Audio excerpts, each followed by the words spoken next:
Good afternoon. My name is Linda Southward, and I have the pleasure and honor of directing the Children's Foundation of Mississippi. We are absolutely thrilled to have our guest today, Dr. Michael Rich, who will also be our keynote speaker at our upcoming Children's Foundation of Mississippi fourth annual summit to be held February the 13th, 2025. But just as an introduction, Dr. Rich is an associate professor of pediatrics at Harvard Medical School and practices adolescent medicine at Boston's Children's Hospital. He's a pediatrician, child health researcher, father, and filmmaker. Dr. Rich is also the founder and director of the Digital Wellness Lab and the first evidence based medical program addressing physical, mental, and social health issues associated with digital technology use, the Clinic for Interactive Media and Internet Disorders, and as the Mediatrition, which is the name of his book, The Mediatrician's Guide, a joyful approach to raising healthy, smart, kind kids in a screen saturated world. We are delighted to have him as our guest in our inaugural podcast session. So, Dr. Rich, welcome. Thank you. It's a joy to be with you. We have often heard for many decades that parents are their children's first and best teachers. I want to start with a reading from one of your chapters in the book about the teachable moment. You note that increasingly screen media are children's first and most frequent exposure to many experiences, behaviors, and beliefs. And as children grow older, screens play an increasingly important role in shaping the schemas by which kids organize their experiences. Produced and presented thoughtfully, screen media can help children develop more diverse, flexible, and tolerant schemas, or it can contribute to the narrowing, stiffening, and concretizing of their understanding of themselves in their world. Would you start off and talk a little bit more about these two different ways of looking at the world through social media? Well, I completely agree that parents are their first and best teachers for children. But we live in a world that is screen saturated. There's screens in virtually every environment we're in. They're in our pockets and on our wrists, and who knows where in the future. But they present a remarkable opportunity for showing all of us, but children in particular who are learning and developing, the way the world is, the larger world, and it gives them an opportunity to see other cultures, other peoples, other ways of life, other religions, etc.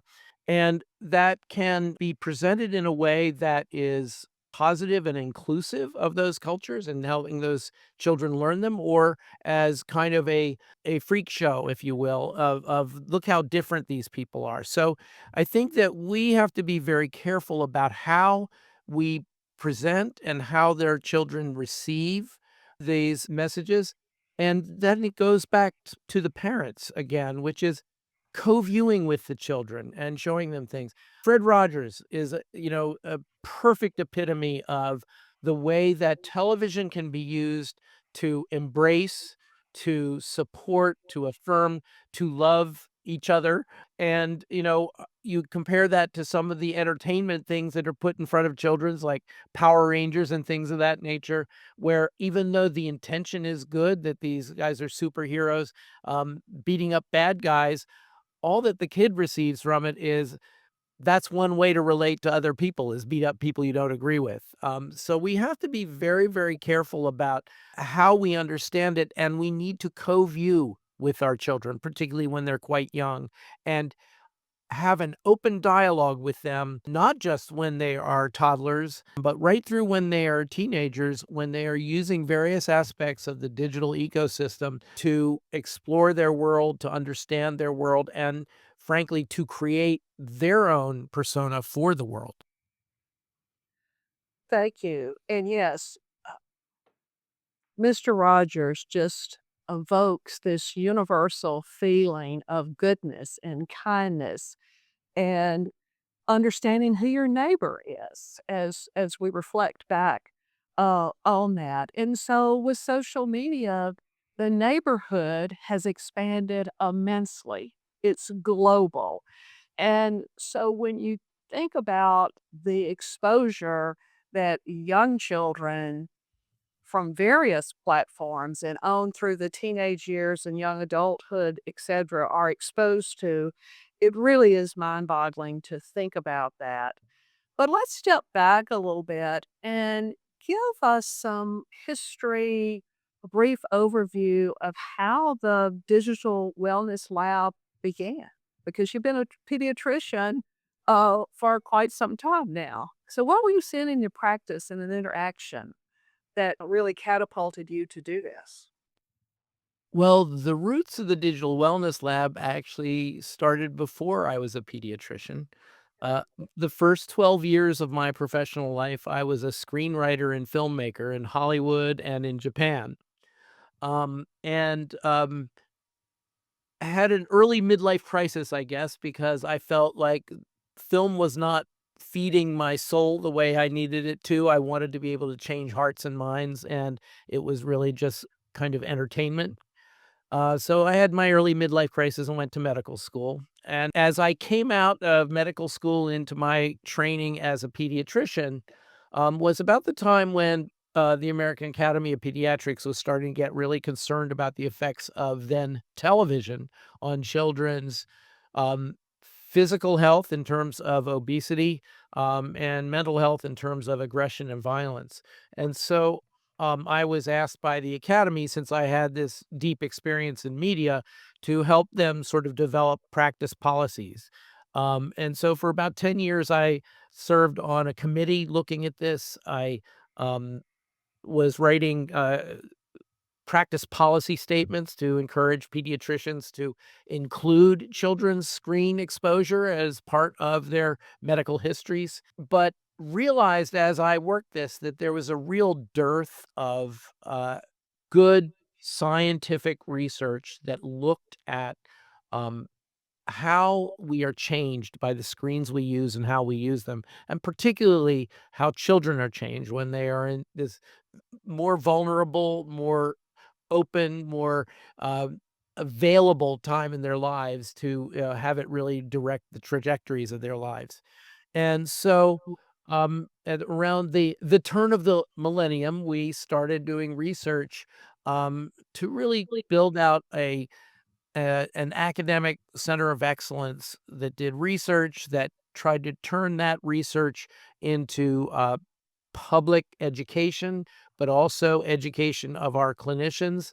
And how can we integrate that into our practice, which was often seen as kind of a fringe thing. And I've always seen it as an environmental health issue that these media are around us all the time. It's like the air we breathe.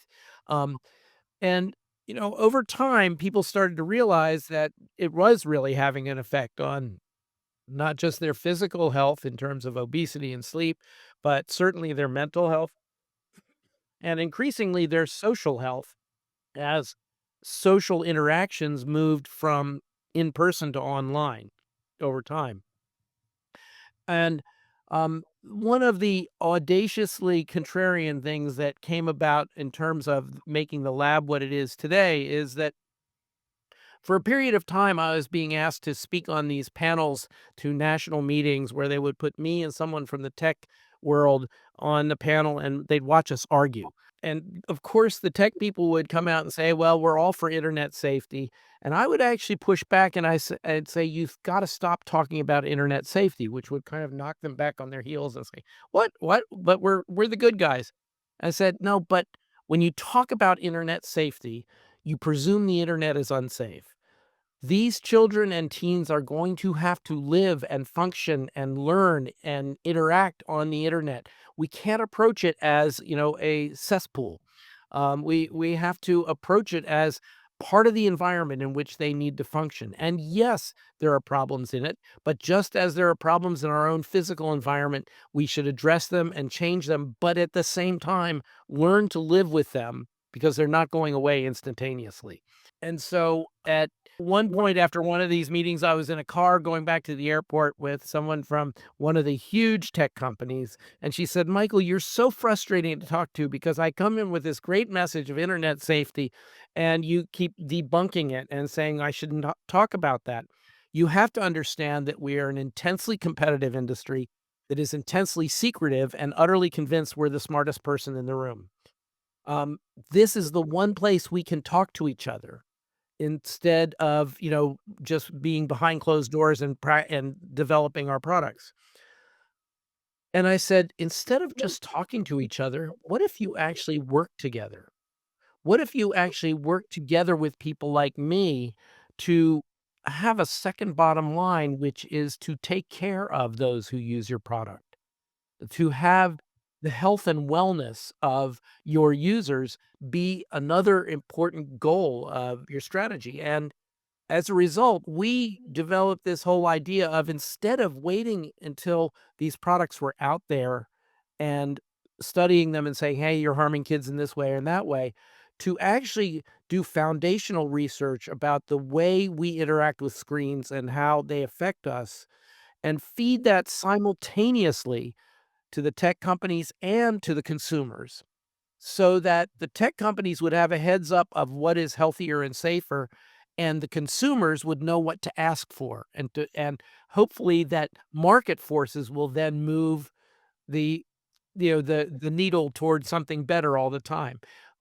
This is a rapidly evolving environment, and we need to stay as close to shoulder to shoulder with it as we can if we are to help those kids. And we can no longer afford the lag time that exists between our research being published and either them responding or them or legislative bodies like Congress responding by putting the clamps on them. During that period of time, that's 5 years or 6 years, that's a huge amount of time in a child's life. We have to act right now for the kids who are growing up right now. Right, because for 10-year-old, 5 years, that's half of their life, Exactly. obviously. Exactly. And but the idea of coming together and making this as much as possible a win-win so that the science is informing the development and safeguards, if you will, if that's the appropriate word to use, of how this is going forward. Yeah. So I know that there are parents, and when you were talking about the policy statements with American Cat and Pediatrics, and you have been engaged in that, it's my understanding that pediatricians also have a sort of a guidebook, if you will, as parents come in, some anticipatory guidance sort of questions, depending upon the child's age and where they are developmentally. Right. So when you take a look at, let's say, a 6-month old or an 18-month old, and parents are very much engaged in, at what point do we have what vaccinations and when are we can expect them to sleep all night and then going on from soft foods or better yet breast milk to foods, etc. So I guess I'm thinking or asking you as an expert on this question, how is it sort of dosed out or parceled out, if you will, to parents as they are coming in to really understand how social media can have an impact, good or bad, on their children and for grandparents. Would you address some of that?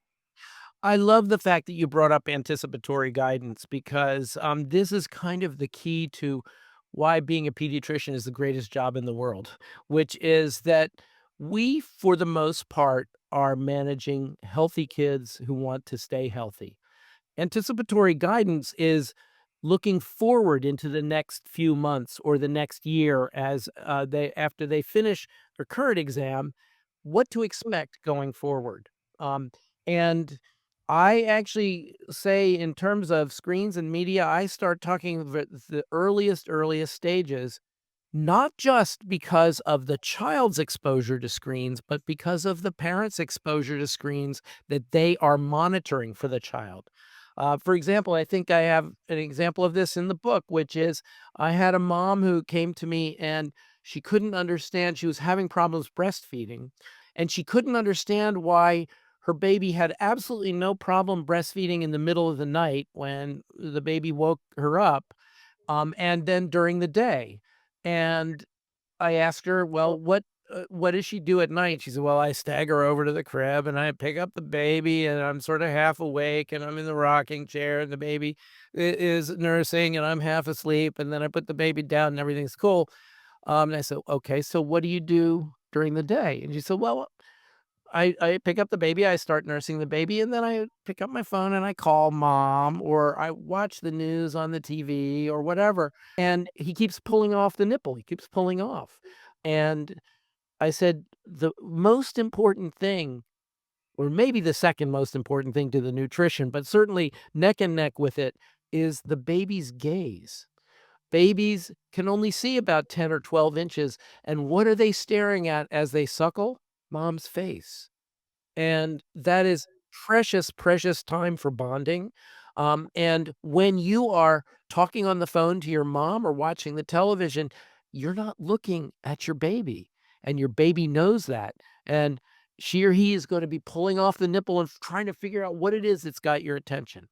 So I say to them right from the very beginning that media are part of our world. What you do really matters for your child.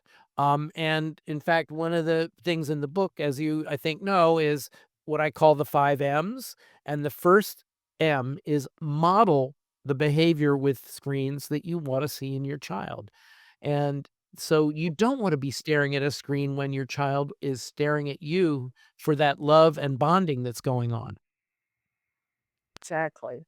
Another thing you have in the book along this line is you have media prescriptions. Instead of having a prescription that's on a pad or sent electronically to a pharmacy, this is something that the parents, grandparents, or child care providers can really implement and implement in ways that really not it costing, perhaps time, which is, as you just mentioned, about the illustration you just gave, but really focusing on this child. So would you talk about how you came about to write prescriptions, if you will?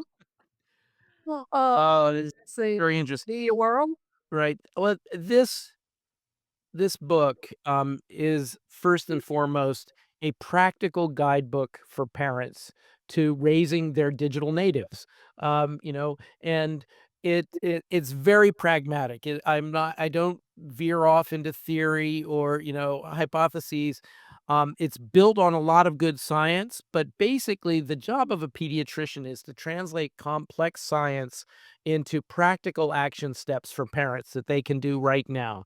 And so that's what the media prescriptions are about, is about various aspects. They're sprinkled throughout the book, and whatever we're talking about, how do you handle a problem? How do you shape your child's media curriculum, for example? Or how do you manage kids who go to someone else's house and are exposed to things you don't want your child to be exposed to, things of that nature? And they're done in very practical ways, but also hopefully in a warm and often humorous way, because after all, the subtitle of this book is a joyful approach to raising healthy, smart, kind kids in a screen saturated world.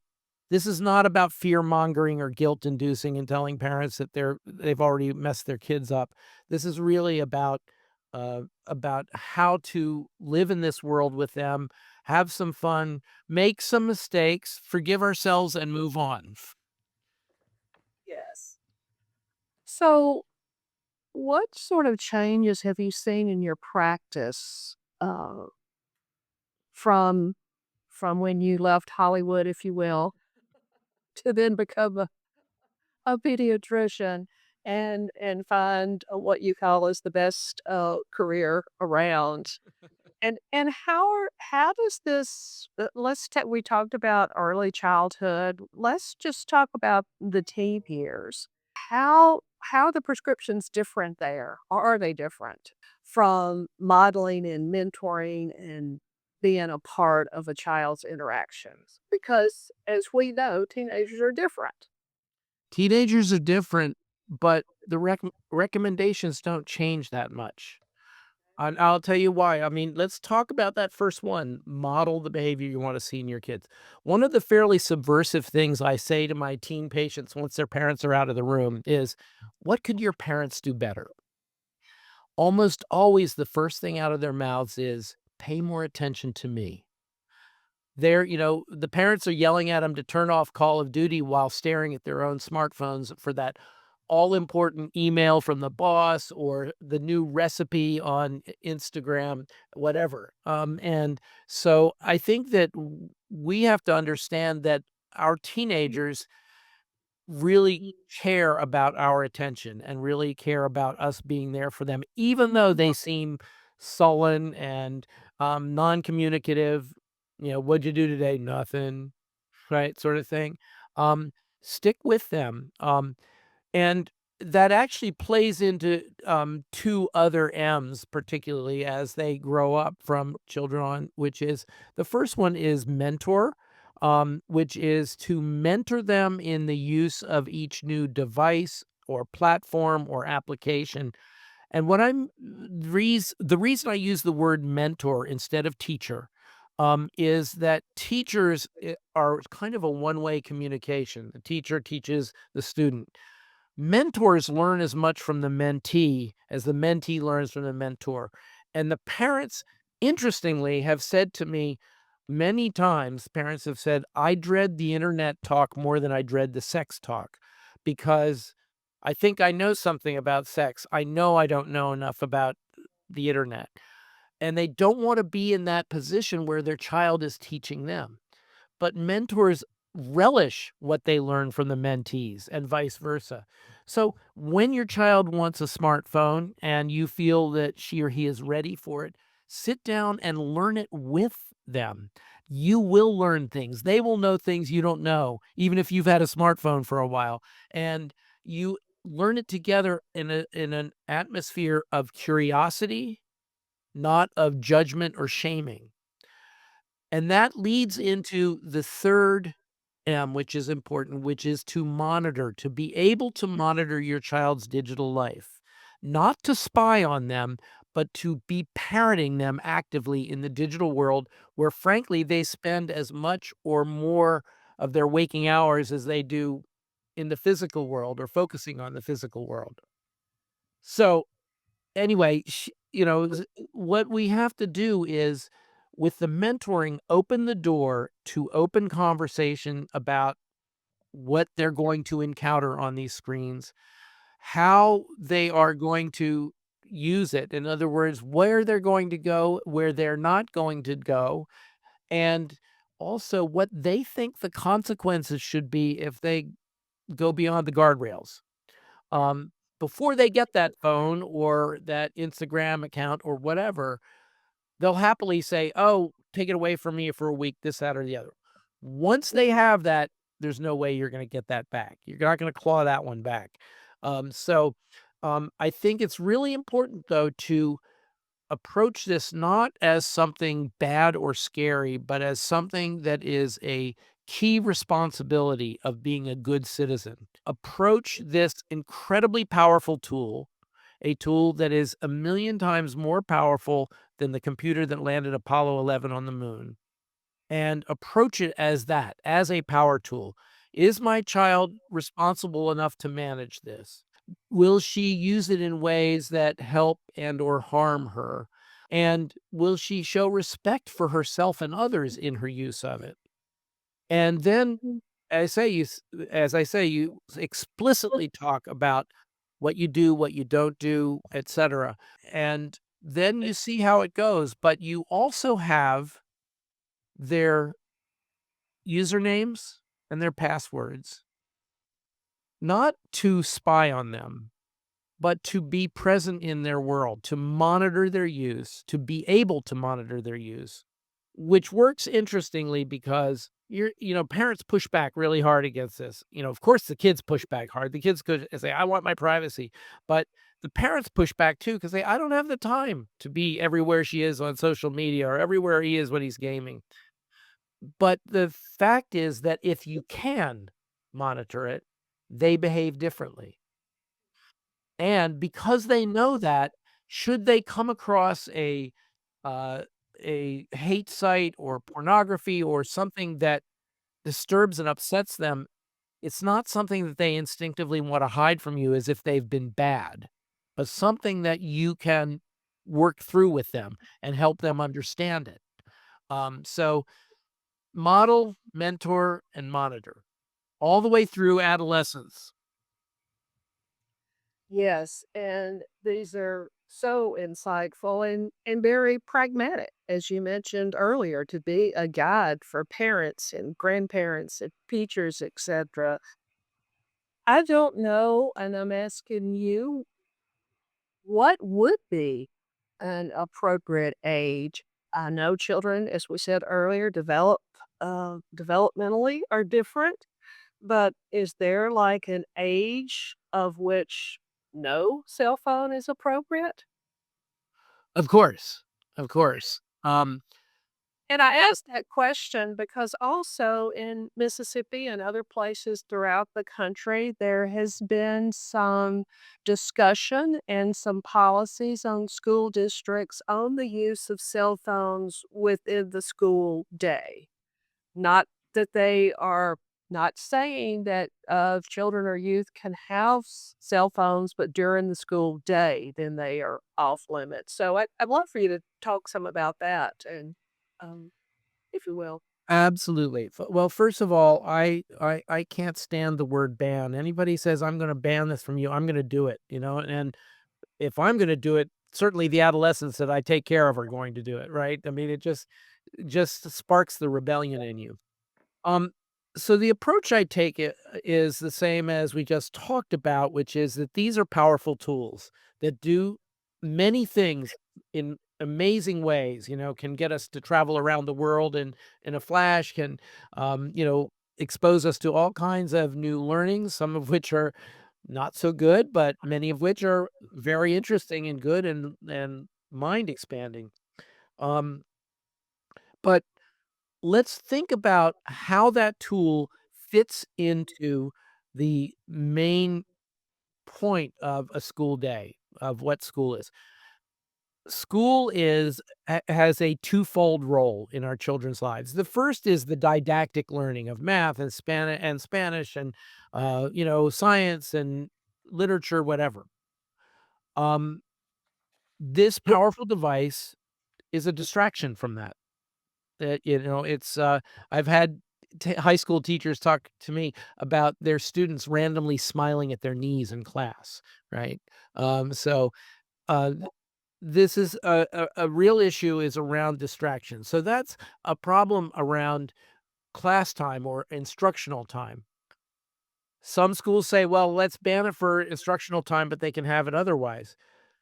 That can actually impinge on what I see as at least as important, if not more important, role of school, which is the social emotional learning. School is the first time young people get to be an individual in a society of their own making. Who do I like? Who do I not like? How do I express that? How do I work that out? How do we do projects? How do I accept challenges? How do I deal with failure? All of these things.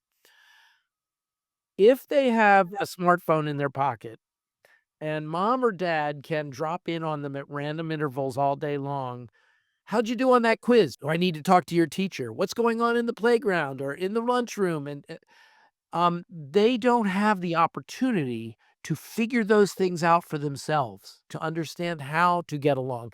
They've just got mom or dad sitting on their shoulder like Jiminy Cricket on Pinocchio's shoulder, telling them what to do. And they don't get that practical learning of how to get along, how to build a society, and frankly, how to be a citizen. So I see the role of phones in schools as singular, and that is we need to teach them how to use these tools effectively. So we need to teach them how to use them as a research tool, as a navigational tool, and this, that, and the other. We need to have overt teaching of what the phones do, just the way we have overt teaching of computers or of calculators or of crayons for that matter, but not to let them impinge on these two main foci of an education. So the more I hear you talk, the more I've read your book. We're so excited about you coming to Mississippi and us having the opportunity to learn from you directly, to have interaction with folks at the summit, etc. But between now and then, would you address? I think you have a newsletter that comes out that's a part of the work that you do so that parents and teachers and others we just mentioned can have information even without buying the book. We will plan on having a book signing while you're there, but I think that what we'll do will really help people want to buy the book, so and learn more. So, Right. talk more about your newsletter and ways people can Well, learn more from you and the Digital Wellness Lab? right. Well, the newsletter is just one of a number of resources accessible at digitalwellnesslab.org. Um, and you can, navigate around and see all kinds of, the latest research, questions that you have of various things are often answered. There's also something called the Family Digital Wellness Guide there, which in many ways parallels at least the last part of our book, which is Ages and Stages, a digital wellness primer, which basically looks at the arc of childhood from newborn to early adulthood and the ways that screens interface in positive as well as negative ways with them and ways one can really enjoy not only your child, but the media you use with them. So there are a lot of resources there that people can pick and choose. I would be delighted to sign books when I come to Mississippi. And as I guess you've detected, talk about it pretty much endlessly because this is a true passion of mine. I think that this is while in one way it is the environmental health issue of our time, right up there with climate change, I also think it is our shared human experience. It's the way we share and connect with each other. And as a result, it really matters how we use these tools. We can use social media to compete and put people down and make them feel bad, but we also can use it in ways that are open and vulnerable and respectful. Yes, when one of your I think it's in that same section of the book, I don't know if it's the exact chapter title, but basically it's an encouragement to the reader, the parent, the teacher, like, yes, you can. It's swirling around, but these are ways that you can break this down and be more engaged with your child. Earlier, you talked about active parenting and learning and having some discussion at the dinner hour, whether that's every night or not. But Yeah. when there is time for families to get together, for it to be without the presence of social media. Well, without the presence of any screens. Yes, In fact, conversation around the table was the first social media, right? well said. Let's practice basic social media, which is in real life, face to face, being with each other. And as people move away from the family that they grew up with or not having grandparents next door, I think about the opportunities of having that storytelling and passing on stories and wonderful things that have happened in your family that this generation may very well not know about because of that lack of interaction.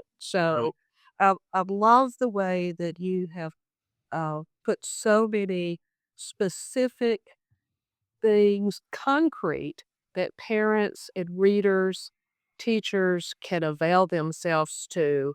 And again, this media prescription to say, yes, we're not going to do all of this week, but we can break it down and we could do what's developmentally appropriate for children. Yes, and most importantly, have fun with your children. Enjoy your children, and don't hold yourself to be perfect. Don't think that if you're not perfect, you're not a good parent. The reality is none of us is perfect. That doesn't mean we can't keep perfecting ourselves. This is an ongoing work in progress. It always will be. We need to laugh and move on and acknowledge our mistakes, which is another important thing to show and model for our kids. Absolutely. Well, Dr. Rich, it has just been a tremendous opportunity and delight to have you on our podcast today. And we are so looking forward to your arrival in Mississippi in early February. As am I. I'm looking forward to meeting everybody, and let's have some fun together. We will. Thank you so much. All right. Thank you.